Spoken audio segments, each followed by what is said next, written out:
मंडळी, मध्यरात्रीची तुम्हाला कधी भूक लागली आहे का? माझ्या तर पोटात भुकेने कावळे डान्स करायला लागलेत. चला तर मग काहीतरी बनवूया. मस्त प्लॅन आहे. हे काय, खाली येऊन बघते तर किचनची लाईट चालूच. कोण असेल बरे? येऊन बघते तर निकिता मॅडम आल्या होत्या पाणी भरण्यासाठी.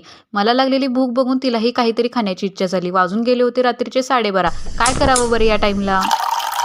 99% भारतीय अशा वेळेस मॅगीला प्रेफरन्स देतात. आम्हीही तेच केलं.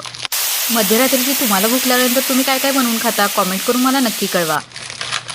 मॅगी म्हणायला फक्त 2 मिनिटमध्ये बनते, पण आम्हाला इथे चक्क 10 मिनिट लागले आणि मॅगी आमची बनवून तयार झालेली आहे.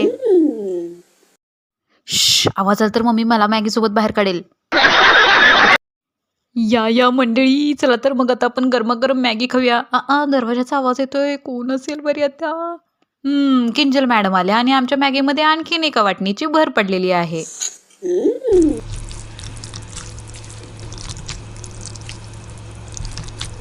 चला तर मंडळी, भेटूया नेक्स्ट व्लॉगमध्ये. ओम शांती.